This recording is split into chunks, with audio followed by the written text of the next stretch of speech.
നമസ്കാരം. എന്തൊക്കെയാണ് പശ്ചിമഘട്ടം നേരിടുന്ന പ്രശ്നങ്ങൾ? പശ്ചിമഘട്ടം നേരിടുന്ന പ്രശ്നങ്ങൾ എന്തൊക്കെയാണെന്ന് നമുക്ക് നോക്കാം. വ്യാപകമായ കയ്യേറ്റവും ഖനനവും വനനശീകരണവും ഇപ്രദേശത്തെ ക്ഷയിപ്പിച്ചു കഴിഞ്ഞു.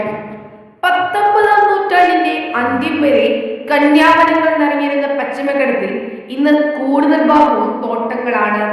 ദേശീയ വനനയപ്രകാരം പർവ്വത മേഖലകളിൽ 60% വനമായിരിക്കണം.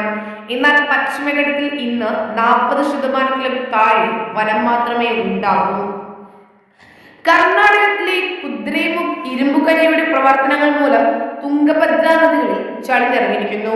ശരാവതി നദിയുടെ മേൽ കെട്ടിയ ലിംഗനമാക്കിയ അണക്കെട്ട് കുറേയേറെ വനങ്ങൾ നശിപ്പിച്ചു. പാരിസ്ഥിതിക അസന്തുലിതാവസ്ഥ പല ദുരന്തങ്ങളിലും കലാശിച്ചിട്ടുണ്ട്. 1970-കളുടെ അവസാനത്തിൽ കാസിനോർ ഫോറസ്റ്റ് ഡിസീസ് എന്ന രോഗം കർണാടകത്തിൽ പടർന്നു. ഹനുമാൻ ലിംഗൂർ, റെഡ് ഫേസ്ഡ് കൊരങ്ങൻ എന്നിവരുടെ വാസസ്ഥലങ്ങൾ നശിക്കപ്പെട്ടപ്പോൾ മനുഷ്യവാസ കേന്ദ്രങ്ങളിൽ അവർ തങ്ങളുടെ ശരീരത്തിലെ പട്ടുണികളിൽ വളരുന്ന വൈറസുകളുമായി വന്നതായിരുന്നു രോഗം പടർന്നതിന് കാരണം. ഇതേസമയം ഹന്തിഗോഡോ സിൻഡ്രോം എന്ന രോഗം 1000-ഓളം ആളുകളെ കൊന്നൊടുക്കി.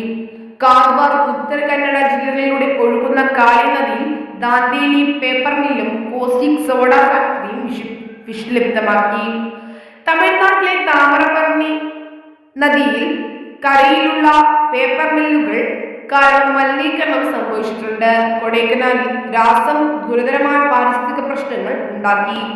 നന്ദി, നമസ്കാരം.